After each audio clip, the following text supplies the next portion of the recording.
Hi all, welcome to round about case YouTube channel. எல்லாரும் எப்படி இருக்கீங்க? நல்லா இருக்கீங்களா? நேத்து எல்லாரும் மகா சிவராத்திரிய கொண்டாடினீங்களா? எல்லாரும் கோவிலுக்கு போனீங்களா? ஏற்கனவே இந்த சேனல்ல சிவராத்திரி எப்படி உருவானதுன்னு சொல்லி திருவைகாவூர் சிவன் டெம்பிளை பத்தி டீடைல் ஹிஸ்டரி இந்த சேனல்ல போட்டிருக்கோம். இன்னைக்கு என்ன பார்க்க போறோம்னா, மகா சிவராத்திரியில நம்ம கொண்டாடுற 4 கால பூஜைகள் இருக்கு இல்லையா, அவை எவ்வாறு செய்யப்படுகின்றன, அதனோட பலன்கள் என்ன என்பதை பற்றி டீட்டெயிலா இந்த சேனல்ல பார்க்கலாம். மாசி மாதம் கிருஷ்ணபக்ஷ சதுர்த்தி அன்று வருவது மகா சிவராத்திரி. மற்ற எல்லா சிவராத்திரிகளை விட இது மிகவும் சிறப்புடையது.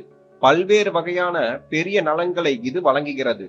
மற்ற சிவராத்திரிகளில் பெறும் எல்லா பலன்களையும் இது ஒரு சேர வழங்குவதால் இது மகா சிவராத்திரி என்று போற்றப்படுகிறது. சிவராத்திரியின் போது இரவு 4 சாமங்களாக பிரிக்கப்படுகிறது. அந்த 4 சாமங்களிலும் சிவலிங்கத்துக்கு விசேஷமாக அபிஷேகங்கள் செய்யப்படுகின்றன. அந்த சாம பூஜைகளின் போது எவைகளை கொண்டு வழிபட வேண்டும் என்பதை புனித நூல்கள் எடுத்து கூறுகின்றன. மகா சிவராத்திரி 4 சாம பூஜை காலங்கள்: முதல் கால பூஜை இரவு 7:30 மணிக்கும், 2ஆம் கால பூஜை இரவு 10:30 மணிக்கும், 3ஆம் கால பூஜை நள்ளிரவு 12 மணிக்கும், 4ஆம் கால பூஜை அதிகாலை 4:30 மணிக்கும் செய்யப்படுகிறது. முதல் சாம பூஜை. இந்த முதல் கால பூஜை படைக்கும் தேவன் பிரம்மா சிவபெருமானுக்கு செய்யும் பூஜையாகும். இந்த கால பூஜையில் பஞ்ச கவ்யத்தால், அதாவது பசும்பால், பசுந்தயிர், பசுனை, கோவியம், கோசானம் அபிஷேகம் செய்து மஞ்சள் நிற பொன்னாடை அணிவித்தும், தாமரை பூவால் அர்ச்சனையும் அலங்காரம் செய்து, பாசிப்பருப்பு பொங்கல் நைவேத்தியமாக படைத்து நெய் தீபத்துடன் முதல் கால பூஜை ரிக் வேத பாராயணத்துடன் நடத்தப்படுகிறது. இந்த காலத்தில் விரதமிருந்து பூஜித்தால் நன்பிறவி கர்மாக்களில் இருந்து விடுபட்டு நற்பலன்களை அடையலாம்.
இரண்டாம் சாம பூஜை. இந்த 2வது கால பூஜையை காக்கும் தேவன் விஷ்ணு சிவபெருமானுக்கு செய்யும் பூஜையாகும். இந்த காலத்தில் பஞ்சாமிர்த அபிஷேகம் செய்தும், சந்தனக்காப்பு சாற்றியும், வெண்பட்டு ஆடை அணிவித்து அலங்காரம் செய்தும், அர்ச்சனைகள் செய்தும், இனிப்பு பாயாசம் நைவேத்தியமாக படைத்து, நல்லெண்ணெய் தீபத்துடன் 2ஆம் கால பூஜை யஜுர்வேத பாராயணத்துடன் நடத்தப்படுகின்றது. இந்த காலத்தில் விரதமிருந்து பூஜிப்பதால் தனதானிய சம்பத்துக்கள் சேரும்.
மூன்றாம் சாம பூஜை.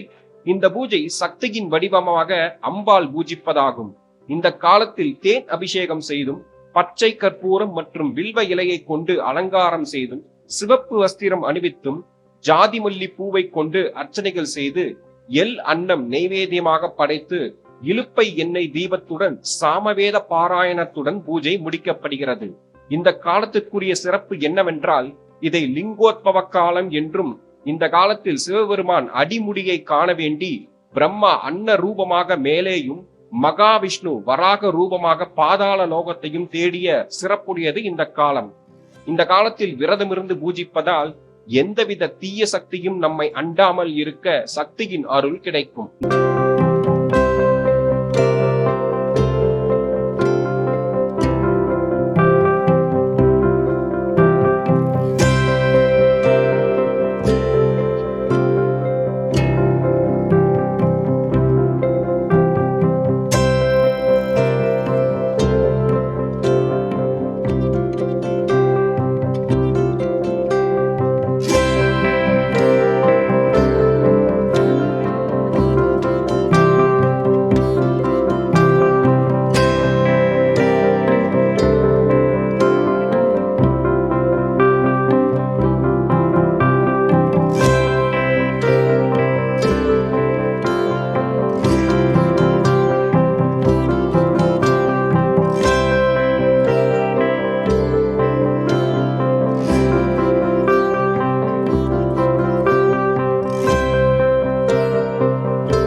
நான்காம் சாம பூஜை.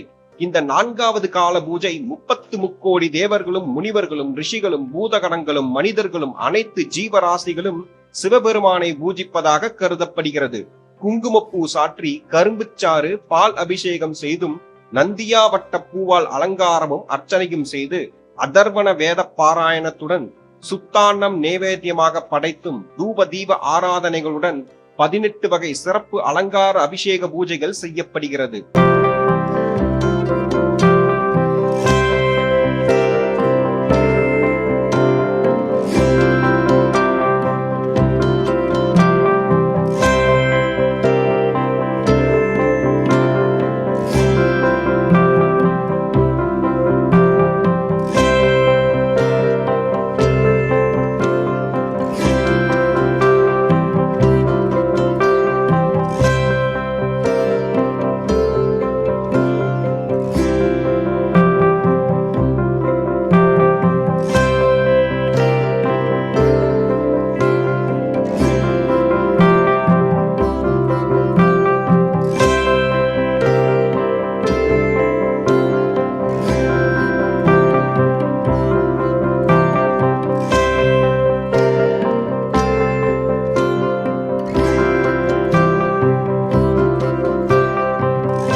மீண்டும் ஒரு நல்ல பதிவில் உங்களை சந்திக்கிறேன். இந்த வீடியோ உங்களுக்கு பிடித்திருந்தால் லைக், ஷேர், சப்ஸ்கிரைப், கமெண்ட் செக்ஷனில் கமெண்ட் செய்யவும். நன்றி, வணக்கம்.